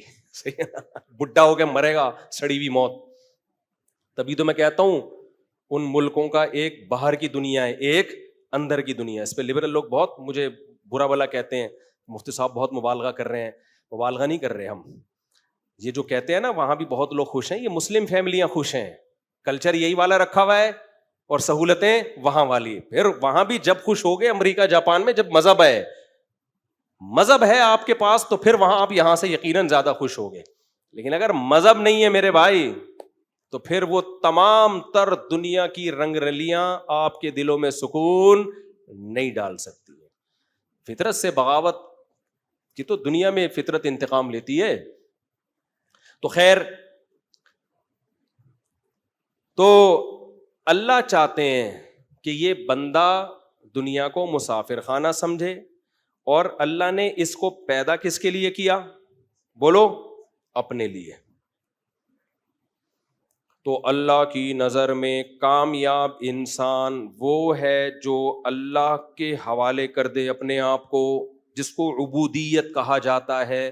عبد عربی میں غلام کو کہتے ہیں, عابد غلامی کرنے والا, اور عبودیت اس عمل کو, اپنے آپ کو خدا کے, بولو, سپرد کر دینا. تو قربانی کیا ہے؟ آج بہت سارے اعتراضات ہو رہے ہیں. قربانی اصل میں یہ فلسفہ سکھا دیتی ہے کہ اللہ کے حکم کے آگے ہتھیار ڈال دو. اسلام کے نا بہت سارے احکام ایسے ہیں جن میں اللہ صرف یہ دیکھ رہے ہیں عبودیت ہے یا نہیں ہے. غلام میرے قانون کو بلا دلیل فالو کرتا ہے کہ نہیں کرتا. یہ 3 طلاق کا بھی مسئلہ ایسا ہی ہے. بظاہر یہ اول نظر میں بہت عجیب سا لگتا ہے یار، دھر دھر دھر طلاقیں دی، بیوی حرام ہو گئی. لیکن آپ قرآن و سنت اٹھا کے دیکھو نا، اللہ جگہ جگہ کہتے ہیں اللہ کی لمٹ کو کراس مت کرو. جب آپ نے قبول ہے کہا تھا، ایک نامحرم عورت آپ کے لیے محرم بن گئی. کس کے کہنے سے؟ اللہ کے کہنے سے. ایک دفعہ آپ نے قبول ہے بولا، اب آپ نے 3 دفعہ 3 ٹائم ڈیورس کا لفظ زبان سے دے دیا. اللہ کہتا ہے اب اللہ کی حدود کو کراس مت کرو. بہت لوگ روتے پیٹتے آ کے مفتیوں پہ دباؤ ڈالتے ہیں، میرا گھر اجڑ رہا ہے، میں نے غصے میں دے دی، میری بچے الگ ہو رہے ہیں. مفتی قرآن کی آیت سوچتا ہے اگر اس کے دل میں خدا کا خوف ہے. اگر خدا کا خوف نہیں ہے وہ 3 طلاق کو 1 کا فتویٰ دے دے گا. وہ بہت افلاطونیاں بکراتیاں دکھا دے گا وہ آپ کے سامنے. وہ پبلک کو خوش کرنے کے لیے کرے گا بہت سارے کام. خدا کا خوف ہے نا، چاہے اہل حدیث ہی کیوں نہ ہو، اور اس نے دلائل نیوٹرل ہو کے پڑھے ہوں، وہ کبھی بھی 3 طلاق کو 1 نہیں کہے گا. یہاں انسان کو ہتھیار ڈالنے پڑتے ہیں کس کے حکم کے آگے؟ بولو، اللہ کے حکم. غیر مسلم بہت مذاق اڑاتے ہیں، یہ کیا بات ہے 3 دفعہ بول دیا زندگی بھر کا رشتہ ختم. بہت مذاق اڑاتے ہیں. مت جواب دو، بولو یہ ہمارا اور کس کا معاملہ ہے؟ اللہ کا. ان کو الزامی جواب دو. ان کو بولو تمہارے یہاں ڈیورس بہت مشکل ہے، پھر بھی ڈیورس کا ریشو تمہارے یہاں ہم سے زیادہ ہے. تمہارے یہاں تو بہت مشکل ہے اور ہمارے یہاں بہت آسان ہے، پھر بھی ڈیورس کا ریشو بہت کم ہے. کچھ مذہب میں خوبی ہے. تو اللہ کے حکم کے سامنے کیا ڈال دینا ہے بھائی؟ ہتھیار. تو کوئی مفتی جس کے دل میں خدا کا خوف ہوگا نا، وہ کبھی بھی نہیں کہے گا 3 1 ہوتی ہیں. ان کی اپنی ریسرچ ہوتی نہیں ہے، تقلید کر رہے ہوتے ہیں. اور جب اپنی ریسرچ کرتے ہیں ادھوری، تو ہم جب ان کو بولتے ہیں کہ یہ آپ میں یہ سقم ہے، یہ فالٹ ہے، سننے کے لیے تیار نہیں ہوتے. ایک صاحب کے یہی ہوا نا، 3 دے دی انہوں نے، تو میں نے ان سے کہا، کہتے ہیں یار میں کیسے؟ میں نے کہا بھائی دیکھو، خدا کے تم نے غلط کیا، 3 دینا حرام ہے، ناجائز ہے، لیکن جب ایک کام ہو گیا نا، اب خدا کے حکم پہ ڈٹ جاؤ. یہی اس کا کفارہ ہوگا. یہی کیا ہوگا؟ کفارہ. اللہ کہے گا میرے حکم کے سامنے ہتھیار ڈال دیے تھے اس نے، بس. تو عبودیت کا مطلب اپنی رائے کو اللہ کی رائے میں فنا کرنا. تو طلاق کے حکام تو قرآن جہاں بھی بیان کرتا ہے نا، وہاں قرآن یہ بھی کہتے ہیں یہ اللہ کی حدود ہیں، لمٹ ہے، اس کو کراس مت کرنا. یہاں یہ لوگ کہہ رہے ہوتے منہ سے نکال دیے. ابے بھائی قبول ہے بھی تو منہ سے ہی نکلا تھا. اسلام میں ڈاکومنٹیشن کے بغیر نکاح ہو جاتا ہے کہ نہیں ہو جاتا؟ ہو جاتا ہے. آج کل سیکولر لبرل طبقے میں نا، میں کیوں بار بار 3 طلاق پہ بولتا ہوں، سیکولر لبرل طبقے نے یہ بات بھی میڈیا پہ بہت اٹھائی ہے، سوشل میڈیا، فیس بک. یہ کیا ہے بھائی، منہ سے بولو طلاق، منہ سے بولو طلاق، ڈاکومنٹیشن ہونی چاہیے، کورٹ کا کام ہے. کورٹ کا کام نہیں ہے یہ. اللہ تعالیٰ نے یہ پرسنلی رکھا ہے. مرد کو یہ حق دیا ہے کہ وہ چھوڑ بھی سکتا ہے اور رکھ بھی سکتا ہے. ہاں، چھوڑنے کا طریقہ بتایا ہے کہ اس طریقے کو فالو نہیں کرو گے گناہگار ہوگے، لیکن ہو جائے گی. کتنے واضح حکام ہیں سورہ طلاق میں اور سورہ بقرہ میں. اٹھا کے ایسے ہی حضرت عمر کی طرف ایک نسبت کر دی کہ انہوں نے 3 طلاق کو 3 قرار دیا ہے. یعنی اس کا مطلب اللہ کے حلال کو حرام کر دیا حضرت عمر نے، اور پوری امت خاموش رہی. اتنا بڑا جرم کیسے حضرت عمر کر سکتے ہیں؟ تو آج کل سیکولر لبرل طبقہ یہ طلاق ثلاث کا نا 3 ٹائم ڈیورس کا مسئلہ بہت اچھال رہے ہیں. یورپ امریکہ میں بہت اچھلا ہوا ہے یہ، اور وہ بڑے بڑے نئے نئے فالتو قسم کے اسکالر آ رہے ہیں، ایکچولی کر کے، ایکچولی دیکھیں اس پہ اجماع نہیں ہے، ایکچولی دیکھیں. بھائی قرآن و حدیث سے بات کرو بیٹھ کے سیدھے سے. وہ دیکھیں فلاں مفتی نے بھی لکھا. بھائی سارے مفتی بھی لکھ دیں بیٹھ کے. ایک چیز قرآن حدیث صحابہ نے 2 اور 2 4 کی طرح واضح کر دی ہے. اب کسی مفتی کی رائے کا کوئی اعتبار نہیں ہے، چاہے دیوبندی مفتی نہیں لکھا ہو. لوگ ہمیں بتا رہے ہیں آپ کے فلاں اکابر نے بھی لکھا ہے. بھائی غلط لکھا ہے ہمارے اکابر نے. اگر کسی نے لکھا ہے تو پہلے سے ہی بول دیا ہم نے. کتنے صحابہ کے فتوے اس بارے میں واضح بھائی. اور جب صحابہ کے دور میں اکٹھی 3 طلاقیں لے کے لوگ آتے تھے نا، تو بھی روتے ہوئے آتے تھے. ابو داؤد کی بالکل صحیح حدیث ہے، اہل حدیث بھی صحیح مانتے ہیں. عبداللہ بن عباس کے پاس ایک شخص آیا کہ میرے چچا نے اپنی بیوی کو 3 طلاقیں دی ہیں ایک ہی مجلس میں، اور حزینہ حزنن شدیدن، انتہائی شدید غمزدہ ہیں وہ. عبداللہ بن عباس نے کیا فرمایا؟ ان عمک لم یتق اللہ فلم یجعل لہ مخرجا، تیرا چچا طلاق دینے میں اللہ سے ڈرا نہیں ہے، لہذا اللہ نے اس کے لیے مصیبت سے نکلنے کا راستہ نہیں رکھا۔ تو یہ حضرت عمر کا کام نہیں تھا، یہ کس کا کام تھا؟ اللہ کا۔ 3 طلاقیں دینے کے بعد اللہ نے آپ کے لیے مصیبت سے نکلنے کا راستہ بند کر دیا ہے۔ تو اس کا حل یہ نہیں ہے کہ اللہ کے قانون کو چینج کرو، اس کا حل یہ کہ نکاح سے پہلے مرد کو بتا دیا جائے اپنی زبان کو کنٹرول کرو۔ اگر اسلام کا نظام غلط ہوتا نا تو صدیوں سے کامیابی سے چلانا آ رہا ہوتا، مسلمانوں کا سارا فیملی سسٹم برباد ہو چکا ہوتا۔ اور اس میں ایک حکمت ہے کہ جس آدمی میں برداشت نہیں ہے نا، اللہ اس کا گھر بسانا ہی نہیں چاہتے ہیں۔ جو زبان پہ کنٹرول نہ کر سکے وہ باقی چیزوں میں کہاں کنٹرول کرے گا؟ گھر بسانا اس شخص کا کام ہے جس کی کنٹرولنگ پاور ہو۔ سب سے پہلے زبان پہ کنٹرول ہوتا ہے۔ تو یہ احکام کہلاتے ہیں عبودیت، کہ آپ اللہ کے غلام ہو تو حکم سمجھ میں آئے نہ آئے آپ نے کیا کرنا ہے؟ بولو، فالو کرنا ہے، مان لینا ہے، جیسے اللہ نے بول دیا بس۔ تو اسی طرح اللہ نے حج بھی دیا، اسی طرح قربانی بھی دی۔ وہ قربانی میں کیا ہے؟ بہت سے لوگ اعتراض کرتے ہیں آج قربانی پہ۔ پہلے تو میں قربانی کی فضیلت بتا دوں۔ رسول اللہ صلی اللہ علیہ وسلم نے فرمایا کہ بقرعید کے دن ما عمل ابن آدم احب الی اللہ یوم النحر من احراق الدم او کما قال صلی اللہ علیہ وسلم، اللہ تعالیٰ کو ایام نحر میں، نحر کہتے ہیں قربانی، نحر کے ایام میں جانور کا خون بہانے سے زیادہ کوئی عمل محبوب نہیں ہے۔ مشکات کی حدیث ہے جس کو علامہ البانی نے صحیح قرار دیا، اور نبی صلی اللہ علیہ وسلم نے فرمایا من کان لہ مال فلم یضحی فلا یقربن مصلانا، ایام نحر کے بارے میں، جس کے پاس مال تھا اور اس نے قربانی نہیں کی وہ ہماری عید گاہ کے قریب بھی مت پھٹکے۔ قربانی واجب ہے یا سنت ہے، اس میں اختلاف ہے، اور ہر صاحب حیثیت پر واجب ہے یا گھر کے سربراہ کی طرف سے، سب کی طرف سے کافی ہے، اس میں بھی فقہا کا بولو اختلاف۔ میں تھوڑا سا اس مسئلے کو بھی بتا دیتا ہوں کیونکہ میڈیا پہ اس طرح اس مسئلے کو بھی اچھالا جا رہا ہے، اور کمال کی بات یہ کہ جو فرقہ پرست لوگ ہیں نا، جو اپنے آپ کو فرقہ پرست کہتے نہیں ہیں، وہ ایک آنکھ بند کر کے ہمیشہ دلائل دیتے ہیں، دوسری طرف کے دلائل پی جاتے ہیں وہ۔ حالانکہ اگر آپ نیوٹرل ہوتے نا تو دونوں طرف کے دلائل دیتے ہیں۔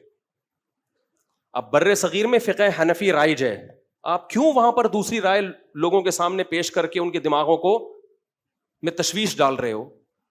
اور اگر آپ کہتے ہو ہم کسی فقہ شقہ کو نہیں مانتے تو پھر دلائل دونوں طرف کے دو نا، آپ آدھے دلائل کیوں دیتے ہو آپ؟ تو یہ مسئلہ یقیناً فقہا میں اختلافی ہے۔ 2 مسئلے جلدی جلدی بیان کرتا ہوں۔ ایک، قربانی سنت موقدہ ہے یا واجب ہے؟ دوسرا مسئلہ، گھر کے سربراہ میں ایک کی طرف سے سب کے لیے کافی ہے یا ہر صاحب حیثیت کو الگ الگ کرنی پڑے گی؟ تو جن فقہا کی رائے یہ ہے کہ سنت ہے، سنت مؤکدہ ہے، واجب نہیں ہے، وہ حضرت عبداللہ بن عمر کا قول پیش کرتے ہیں کہ حضرت عبداللہ بن عمر سے پوچھا گیا کہ کیا قربانی لازم واجب ہے یا واجب نہیں ہے؟ تو انہوں نے فرمایا کہ نبی صلی اللہ علیہ وسلم نے قربانی کی اور آپ کے دنیا سے جانے کے بعد مسلمانوں نے قربانی کی ہے۔ تو اس حدیث سے بعض لوگوں نے استدلال کیا کہ عبداللہ بن عمر یہ کہہ رہے ہیں کہ یہ واجب نہیں ہے کیونکہ سنہ کے الفاظ ہیں، سمجھ رہے ہو؟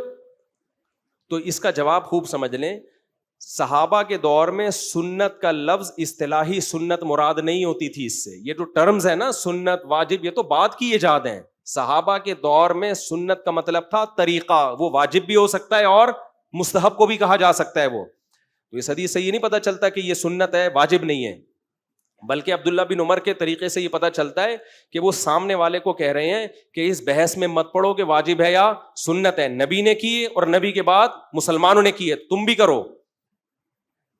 سمجھتے ہو کہ نہیں سمجھتے؟ ان اصطلاحات میں پڑھنے کی ضرورت نہیں ہے، یہ کام نبی نے کیا، ہمیشہ کیا ہے، جب سے قربانی لازم ہوئی ہے نا ہمیشہ کیا آپ نے۔ دوسری بات، بعض حضرات یہ بھی دلیل دیتے ہیں، صحابی رسول فرماتے ہیں کہ ہم نبی صلی اللہ علیہ وسلم کے دور میں گھر کا سربراہ ایک قربانی کرتا تھا جو سب کی طرف سے کافی ہو جاتی تھی۔ اس کا جواب یہ ہے کہ عام طور پر گھر کا سربراہ ہی صاحب حیثیت ہوتا ہے. اس زمانے میں خواتین میں جاب کا رجحان نہیں تھا کہ وہ بھی صاحب نصاب ہوں. تو نارملی ایسا ہی ہوتا ہے کہ گھر میں ایک شخص پیسہ کماتا ہے, اسی پر واجب ہے, تو وہ ایک قربانی اپنی طرف سے کر لے, اور گوشت سارے گھر میں, سارے گھر کا مطلب یہ ہے کہ وہ صرف سربراہ کر لے گا تو سب کی طرف سے ہو جائے گی. تو ہم بھی کہتے ہیں اگر سربراہ ہی مالدار ہے تو وہ کر لے. لیکن آج کل کیا ہو رہا ہے کہ خواتین کے پاس بہت زیادہ گولڈ ہوتا ہے, بعض دفعہ آپ کے بچے کی بھی اچھی خاصی ارننگ ہے. تو ہم یہ کہتے ہیں کہ دوسری حدیث کے پیش نظر پتہ چلتا ہے کہ جو بھی صاحب مال ہے تو اس پر الگ سے قربانی واجب ہے. اور ویسے بھی قیاس کا تقاضا کیا ہے کہ ایک عبادت کبھی دوسرے کی طرف سے کافی نہیں ہوتی. میں آگے امام حنیفہ کے بھی دلائل دیتا ہوں آپ کو جلدی جلدی. تیسری دلیل یہ دی جاتی ہے کہ حضرت ابو بکر اور عمر رضی اللہ تعالیٰ عنہ قربانی نہیں کرتے تھے, کراہت ان یقتدی بہما, اس خوف سے کہ لوگ ان کو فالو کرنا نہ شروع کر دیں. یہ حدیث ہے, صحیح حدیث ہے. تو بعض علماء اس کا مطلب بتاتے ہیں دیکھو اگر واجب ہوتی تو ابو بکر عمر تو کرتے نا, وہ نہیں کر رہے تاکہ لوگ اس کو لازم نہ سمجھیں. اس کا جواب یہ ہے کہ حضرت ابو بکر اور حضرت عمر صاحب مال نہیں تھے, ان کے تو پیون زدہ کپڑے ہوتے تھے. وہ اگر قربانی کرتے تو لوگ یہ سمجھتے ان کے عمل کو دیکھ کر کہ غریب پر بھی قربانی واجب ہے, حالانکہ غریب پہ قربانی کسی کے نزدیک بھی واجب نہیں ہے. ورنہ یہ کیسے ممکن ہے کہ ایک کام نبی صلی اللہ علیہ وسلم نے ہمیشہ کیا ہو مدینہ آنے کے بعد, اور اتنی تاکید بیان کی ہو, اور ابو بکر عمر یہ کہہ کے چھوڑ دیں کہ لوگ کرنا نہ شروع کر دیں کہیں. سمجھ میں نہیں آ رہی میرا خیال ہے بات. وہ تو کریں گے کہ نبی نے کیا تو ہم بھی کریں. وہ جو چھوڑا ہے نا انہوں نے, یہ کہ لوگ ایسا نہ ہو کہ غریب پہ بھی قربانی کو واجب سمجھیں. اس میں حرج ہے, ایک آدمی کے پاس پیسہ ہے نہیں اور آپ اس کو مکلف بنا رہے ہیں کہ وہ قربانی کرے. باقی امام حنیفہ کے دلائل اس بارے میں بہت مضبوط ہیں. نمبر 1, یہ جو میں نے آیت پڑھی, انا اعطیناک الکوثر فصل لربک وانحر, اے نبی آپ نماز بھی قائم کیجئے, وانحر اور قربانی بھی کیجئے. تو یہ بقرعید ہی کی تو قربانی مراد ہے, کیونکہ ان دنوں کے علاوہ اسلام میں قربانی مشروع نہیں ہے, تو یہی قربانی ہے. امام صاحب دلائل میں سب سے پہلے کس کو رکھتے ہیں؟ قرآن کو. امام ابو حنیفہ کی عادت ہے سب سے سپیریئر کس کو رکھتے ہیں؟ وہ قرآن کو. اس سے پھر یہ اس حکم پر عمل کب کریں ہم؟ ونحر کے حکم پر. نمبر 2, یہ جو حدیث میں نے ابھی پڑھی ہے جس کو علامہ البانی رحمہ اللہ نے صحیح کہا ہے, من کان لہ مال فلم یضحی فلا یقربن مصلانا, جس کے پاس مال ہو اور وہ قربانی نہ کرے وہ ہماری عیدگاہ کے قریب بھی نہ پھٹکے. تو اس سے پتہ چلتا ہے جو بھی صاحب مال ہے, اس میں مرد اور عورت کا فرق نہیں رکھا, گھر کے سربراہ اور ماتحتوں کا فرق نہیں ہے. ٹھیک ہے, دوسری طرف بھی دلائل ہے, لیکن یہ بھی تو ہے نا. یہ آج کل کے اسکالر یہ کیا کہ ایک آنکھ بند کر کے دلائل پیش کر رہے ہوتے ہیں, دوسرے کو پی رہے ہوتے ہیں. تو جس ملک میں جو فقہ رائج ہے, جس کی طبیعت میں فساد نہیں ہوگا نا, وہ اسی فقہ کے حساب سے مسئلے بتائے گا. جس کی طبیعت میں 1.5 اینٹ کی الگ مسجد ہے, وہ لوگوں کو کنفیوژن میں ڈالے گا.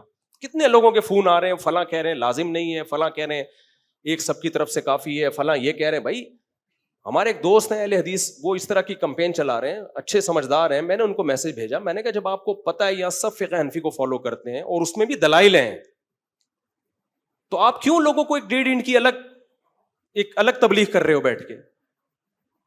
کیوں کنفیوژن میں ڈال رہے ہو بھائی لوگوں کو؟ علماء کا وقت اس میں ضائع ہوگا. اب اس کے جواب, پھر اس کا جواب, پھر اس کا جواب. آپ اپنی ذات تک اس کو کیوں نہیں رکھ لیتے؟ تو من کان لہ مال فلم یضحی فلا یقربن مصلانا, تو یہ دوسری دلیل ہے قربانی کے لازم ہونے کی. تیسری دلیل, نبی صلی اللہ علیہ وسلم سے جب صحابہ نے پوچھا کہ یہ قربانی کیا ہے, تو نبی نے کیا فرمایا؟ سنت ابیکم ابراہیم, تمہارے باپ ابراہیم کی سنت. سنت سے مراد طریقہ. تو بتاؤ ہم یہ کام کس کی سنت کو فالو کرنے کے لیے کر رہے ہیں؟ ابراہیم. تو ابراہیم علیہ السلام پر اپنے بیٹے کو ذبح کرنا سنت تھا یا واجب تھا؟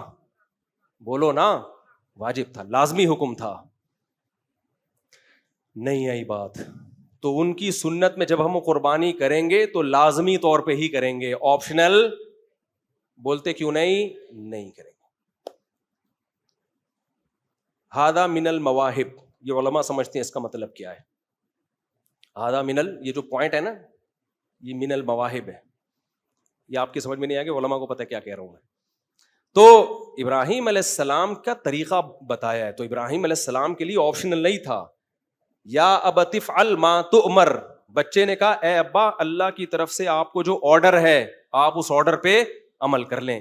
اسماعیل علیہ السلام نے یہ نہیں کہا کہ یہ آپشنل ہے آپ کے لیے، بہتر ہے کہ آپ کر لیں، نہیں بھی کریں تو کوئی حرج نہیں ہے. یہ آپشنل نہیں تھا، ابراہیم علیہ السلام کے لیے کیا تھا؟ واجب تھا. تو اس کا آلٹرنیٹ میں جانور دیا گیا، تو وہ بھی وجوبی طور پر ابراہیم علیہ السلام نے ذبح کیا ہے، لازم تھا ابراہیم علیہ السلام پہ. تو ہم ابراہیم علیہ السلام کی سنت میں یہ کام کر رہے ہیں. تو سنت میں اصل یہی ہے کہ اسی طور پر آپ نے اس کو فالو کرنا ہے. تو ہمارے لیے بھی کیا ہے، یہ واجب ہے. آپ امام ابو حنیفہ کو ہلکا مت سمجھو. امام ابو حنیفہ کے دلائل کی جب ڈیپتھ میں جاتا ہے نا انسان، تو پتہ چلتا ہے کہ امام صاحب نے قرآن و حدیث پہ بہت ریسرچ کی ہے، ہر طرح کے دلائل اکٹھا کرنے کے بعد وہ فتویٰ دیتے تھے. ہم یہ نہیں کہہ رہے کہ وہ معصوم ہے، ان سے کوئی غلطی نہیں ہو سکتی. آج کل کے اسکالر سے غلطی کا امکان زیادہ ہے، ان لوگوں سے غلطی کا امکان کم ہے. پھر بھی مسئلہ اختلافی ہے، لیکن جب اختلافی ہے تو اختلافی تو سمجھو نا اس کو. آپ ایک طرف کے دلائل کیوں بیان کرتے ہو؟ دونوں طرف کے کیوں بیان نہیں کرتے آپ؟ تو نبی نے کیا فرمایا؟ تمہارے باپ ابراہیم کی بولو سنت ہے. ایک اور دلیل، ایک صحابی نے عید کی نماز سے پہلے جانور ذبح کر لیا، تو آپ صلی اللہ علیہ وسلم نے کیا فرمایا کہ ان کو اضافی پیکج دیا گیا کہ تمہارے لیے تو ہو گئی، لیکن آج کے بعد کسی کے لیے عید کی نماز سے پہلے ذبح کر دیا تو وہ گوشت، وہ لحم الاضحیہ نہیں ہے، وہ قربانی کا گوشت نہیں ہے، وہ ایسے ہی جانور کا گوشت ہے.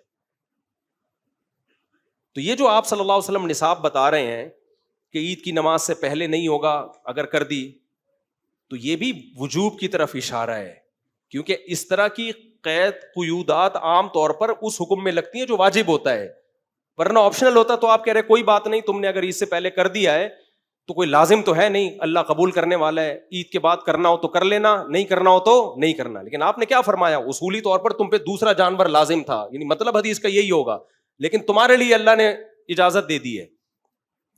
سمجھتے ہو کہ نہیں سمجھتے؟ تو یہ تمام دلائل اس کی طرف اشارہ کرتے ہیں کہ قربانی ایک لازمی حکم ہے، کیونکہ ابراہیم علیہ السلام کی سنت کو ہم نے، پھر بھی اختلافی مسئلہ ہے میں مانتا ہوں، لیکن ایک فقہ کو فالو کرو میرے بھائی پراپر طریقے سے.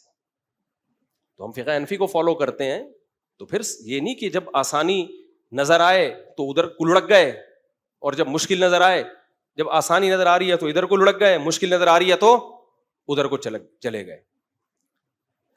یہ تو عبودیت کے خلاف ہے. اس کو کہتے ہیں ربقہ تکلیف، یعنی جو مکلف ہونا ہے نا، آپ نے وہ قلادہ ہی اپنے گلے سے اتار کے پھینک دیا. تو نبی صلی اللہ علیہ وسلم نے کیا فرمایا؟ آپ صلی اللہ علیہ وسلم نے فرمایا کہ اللہ تعالیٰ کو بقرعید کے دنوں میں جانور کا خون بہانے سے زیادہ کوئی عمل محبوب نہیں ہے.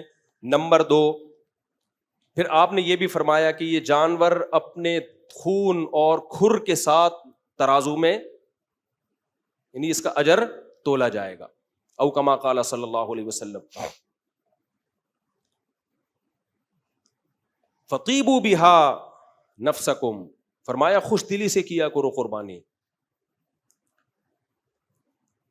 یہاں پر جو ہمارا ایک لبرل سیکولر طبقہ ہے نا، وہ ایک بہت آواز اٹھاتا ہے، اتنے پیسے کسی غریب کو دے دیے جاتے، ایک ہی دن میں کروڑوں اربوں کے مالیت کے جانور آپ کاٹ دیتے ہو، کتنا گوشت اس میں ضائع ہو جاتا ہے، جانوروں پہ ظلم ہے. یہ سب باتیں بہت کی جاتی ہیں. ان کے 2 جواب ہیں. ایک کہتے ہیں الزامی. الزامی کا مطلب ہوتا ہے کہ یہ دلیل جب آپ کے اگینسٹ جاتی ہے تو پھر آپ اس کو نہیں مانتے. اور ایک ہے تحقیقی. سمجھتے ہو؟ دیکھو تحقیقی جواب اس کا یہ ہے کہ صحابہ نے بھی نبی سے پوچھا تھا کہ یا رسول اللہ یہ قربانی کیا ہے؟ آپ نے فرمایا سنت ابیکم ابراہیم، تمہارے باپ ابراہیم کی سنت. ابراہیم علیہ السلام سے جب اللہ نے کہا تھا کہ بیٹے کو ذبح کرو، کوئی لاجک بنتی تھی اس کی؟ ہے بھائی، ابراہیم علیہ السلام اللہ سے کہتے تھے اے اللہ 7 سال کا بچہ میرا معصوم اور تو نے میری قربانیوں کے صلے میں دیا تھا, اگر اس کو قربان کرانا تھا, پہلی بات دیا کیوں؟ نمبر 2, اس میں انسانیت کا کیا فائدہ ہے؟ نمبر 3, اتنے پیسے میں کسی غریب کو دے دوں, کسی غریب کی بچی کی شادی کرا دوں, کیا خیال ہے بھائی؟ اس زمانے میں غریبوں کی بچی کی شادیاں پیسوں سے نہیں ہوتی تھیں. جن علاقوں میں بھی 4 شادیوں کا رواج ہے نا, وہاں مردوں کی شادیوں پہ پیسہ خرچ ہوتا ہے, غریبوں کی بچیوں کی شادیوں پہ کبھی بھی پیسہ خرچ نہیں ہوتا. لیکن خیر میں ایک مثال کے طور پہ کہہ رہا ہوں, کیونکہ یہ جملہ بہت بولا جاتا ہے کہ اتنے پیسوں سے اے اللہ میں کسی غریب کی بچی کی بولو شادی کرا دیتا ہوں. یہ ساری لاجک ابراہیم علیہ السلام پیش کر سکتے تھے کہ نہیں کر سکتے تھے؟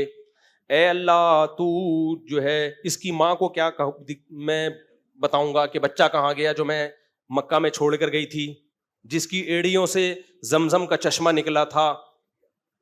اے اللہ تو نے تو عورت پہ رحم کا حکم دیا ہے, وہ میری بیوی ہے, میرا خیال نہیں کرتا, تو کم از کم اس کی ماں کا خیال کر لے. کتنی قربانیاں دے کے آئی تھی وہ یہاں پہ اس بچے کو لے کر تیری یاد میں. اگر تو نے اس کو ذبح کروانا تھا تو یہ سب کچھ کرنے کی کیا ضرورت تھی ہے بھائی؟ تو اتنی دلائل ابراہیم علیہ السلام دے سکتے تھے, ایک دلیل بھی اللہ کے سامنے نہیں دی. کیوں؟ یہ بتانے کے لیے کہ جب انسان کو آرڈر کرتا ہے اس سے دلیل پوچھی جا سکتی ہے. اللہ جب آرڈر کرتا ہے اگر اس سے بھی دلیل پوچھی جائے گی, اس کا مطلب اللہ میں اور انسانوں میں آپ کی نظر میں کوئی فرق نہیں ہے. پھر آگے اسماعیل علیہ السلام سے جب ابراہیم علیہ السلام نے کہا کہ میں نے خواب دیکھا ہے, میں تجھے ذبح کر رہا ہوں, تو اسماعیل علیہ السلام نے بھی کوئی لاجک پیش نہیں کی. ابا آپ اللہ میاں سے دوبارہ خواب جب اس قسم کا آئے تو آپ پوچھئے گا, اے اللہ میں نے اپنے بیٹے سے یہ کہا تھا تو میرے بیٹے نے کہا میرا کیا قصور ہے بھائی, مجھے کیوں کاٹا جا رہا ہے, میں نے تو کسی پہ کبھی ظلم نہیں کیا. اور اگر ذبح ہی کروانا ہے تو باپ سے کیوں, کسی اجنبی سے کروا دیں. باپ کے لیے کتنا مشکل ہے بیٹے کے گلے پہ چھری پھیرنا. ایک دلیل بھی نہیں دی ابراہیم علیہ السلام. تو جو خدا کو خدا مانتا ہے, محمد صلی اللہ علیہ وسلم کو پیغمبر مانتا ہے, اس کے لیے قربانی کرنا, جانور کو حلال کرنے کے لیے کسی لاجک کی ضرورت بولو نہیں ہے. وہ لاجک پوچھے گا, اپنے قربانی کی اجر کو ضائع کرے گا. ابراہیم علیہ السلام اگر لاجک پوچھتے تو خلیل اللہ تھوڑی بنتے. شیطان نے لاجک پوچھی تھی جب آدم علیہ السلام کو اللہ نے کہا نا, شیطان کو کہا کہ آدم کو سجدہ کرو, تو شیطان سجدہ کرنا زیادہ مشکل کام ہے یا بیٹے کو ذبح کرنا زیادہ مشکل کام؟ ادھر ذبح کا آرڈر دیا جا رہا ہے معصوم بچے کو, وہاں لاجک نہیں پوچھی جا رہی, اور شیطان کو اس سے کم درجے کا حکم دیا جا رہا ہے کہ سجدہ کر لو. بہت آسان تھا وہ, اس میں لاجک پوچھ رہے کیوں, why, how is it possible for me to do this. یہ ممکن نہیں. پڑھا لکھا تھا نا, پی ایچ ڈی کی بھی تھی اس نے. آج کل کے جیسے لبرل لوگ ہیں نا, پروفیسر, بعض پروفیسر, سب نہیں, نیک بھی ہوتے ہیں اس میں, بڑے ماڈرن قسم کے ڈاروین کی تھیوری پیش کر رہے ہوتے ہیں یونیورسٹیوں میں جا کے. یہ نہیں دیکھتے کہ کھوپڑی میں آنے والا نظریہ یہ ہے نہیں. تم لوگوں نے ایسا کلمہ گورے کا پڑھ لیا ہے کہ جس لائن پہ اس نے لگا دیا, تمہیں بول دیا تمہارے باپ دادا بندر تھے, تم نے مان لیا, تو بس دم ہلا رہے ہیں, اس کے پیچھے چلے جا رہے ہیں. کھوپڑی تو ہے نہیں.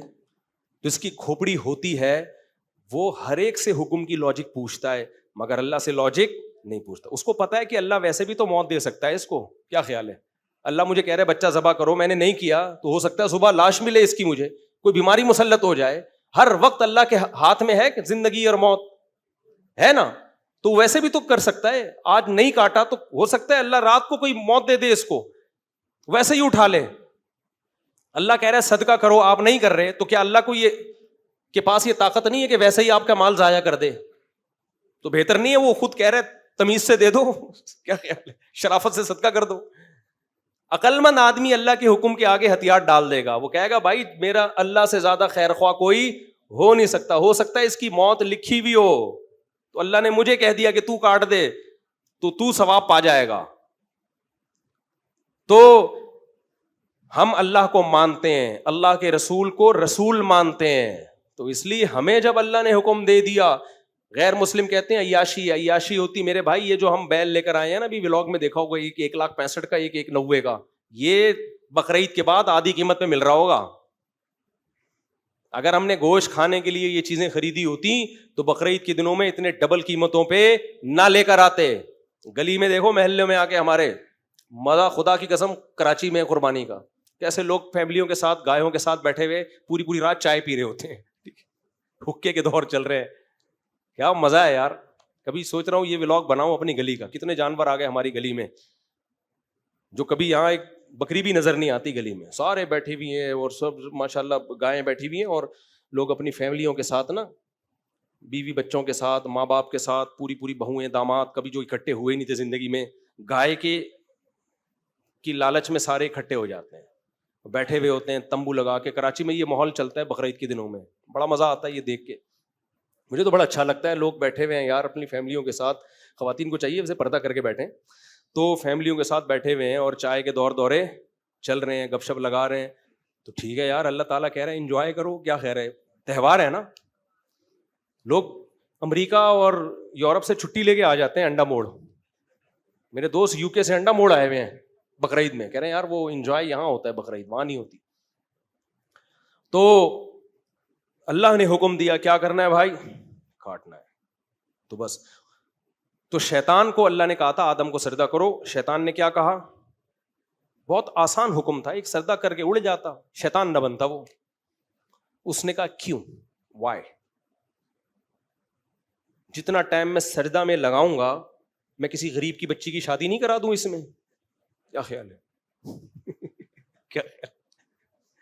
لیکن اس سجدے کے انکار کی ایسی نحوست ہوئی ہے کہ اب شیطان کا کام غریبوں کی بچیوں کی شادیاں کرانا نہیں ہے، جن کی ہو چکی ہیں ان میں طلاقیں ڈلوانا ہے. کیونکہ حدیث میں آتا ہے کہ شیطان جتنا طلاق سے خوش ہوتا ہے اتنا کسی اور کام سے خوش نہیں ہوتا. کم بخت سجدہ کر لیتا نا، آج تو شادیاں کروا رہا ہوتا.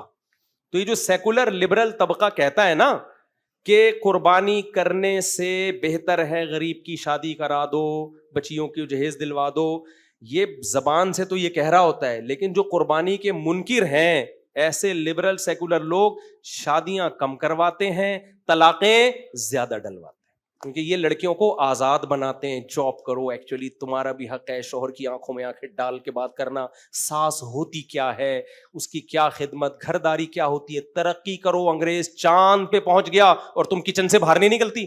اس طرح کی باتیں کر کے باغی بناتے ہیں اور گھروں میں کیا دلواتے ہیں، طلاقیں. پھر یہ نہیں کہ طلاق یافتہ کو راکٹ میں بٹھا کے چاند پہ پہنچا دیں، چاند پہ اس نے پھر بھی نہیں پہنچنا، پھر بھی توے پہ ہی بیٹھی ہوتی ہے بیچاری سارا دن. نہیں آ رہی میرا خیال ہے بات سمجھ میں. کیسا جوڑا ہے نا میں نے لوگوں کو شیطان کے ساتھ. شیطان بھی حیران ہو رہا ہوگا یار، ایسی ایکسپلینیشن میری آج تک کسی نے کی نہیں. اتنا اچھا شیطان کو اور شیطانی قوتوں کو ایکسپلین تو خود شیطان نے بھی نہیں کیا ہوگا. تو ہم شیطان کے اگینسٹ ہیں، اس لیے ہم اتنا اچھا ایکسپلین کر رہے ہیں اس کو. تو اس لیے میرے بھائی بس بات کو میں سمیٹ کے ختم کر رہا ہوں، وقت پورا ہو گیا ہے. تو اللہ میاں نے ہمیں حکم دیا کیا کرنا ہے بھائی، جانور کاٹنا ہے. تو اب ہمارے لیے تو لاجک گئی تیل لینے. کہاں گئی، تیل لینے. ہاں غیر مسلم جو اعتراضات کرتے ہیں ان کو دو جواب دو. ایک تو یہ کہ بھائی تم اللہ کو مانو گے تو باقی چیزیں تمہاری سمجھ میں آئیں گی، جب تم مانتے ہی نہیں ہو تو پھر کیا تمہیں سمجھائیں ہم. جو اللہ کو مانے گا تو پھر اللہ کی بھی مانے گا، جب تم اللہ ہی کو نہیں مان رہے پھر تمہیں کیا سمجھائیں ہم. باقی یہ جانوروں پہ ظلم نہیں ہے، اس لیے ظلم نہیں ہے کہ اگر یہ جانور نہ کٹتے تو پھر اتنے پیدا بھی نہ ہوتے. یہ ایسے ہی ہے جیسے کوئی کہ فارمی مرغیوں پہ روزانہ ظلم ہوتا ہے، روزانہ لاکھوں کٹتی ہیں. او بھائی اگر یہ نہ کٹتی تو ان کی بریڈنگ ہوتی اتنی پیدا ہوتی. اگر گورنمنٹ پابندی لگا دے فارمی مرغی کے کٹنے پر تو سب سے پہلا پتہ ہے کیا نقصان ہوگا، فارمی مرغی تو کٹنے کے ظلم سے بچ جائے گی، لیکن فارمی مرغی کو لوگ کھلانا پلانا چھوڑ دیں گے. مرغی والے سب سے پہلے بولیں گے تجھے کس بیس پہ کھلاؤں میں، جب تو میرے کسی کام کی ہے نہیں، میں تجھے کاٹ کے نہ کھا سکتا ہوں نہ کھلا سکتا ہوں. تو وہ دانا پانی بند کرے گا، وہ بولے گا اس مہنگائی کے دور میں 2 بچے ہی اچھے، تو 8 مرغیاں کیسے اچھی ہو گئیں جو کسی کام کی نہیں ہے. وہ کھلائے گا نہیں اس کو، اس سے وہ بھوکی مریں گی. جن علاقوں میں جانوروں کے ذبح کرنے پر پابندی ہے، آپ انڈیا میں جا کے دیکھو، یوٹیوب پہ دیکھو کیسے تڑپ کے گائے مر رہی ہیں بھوک پیاس سے. کوئی رکھنے کے لیے ماں تو کہہ دیا انہوں نے گائے کو، ماں والے حقوق نہیں دیے. آپ انڈیا ہی کے چینلوں پہ جا کے دیکھو ذرا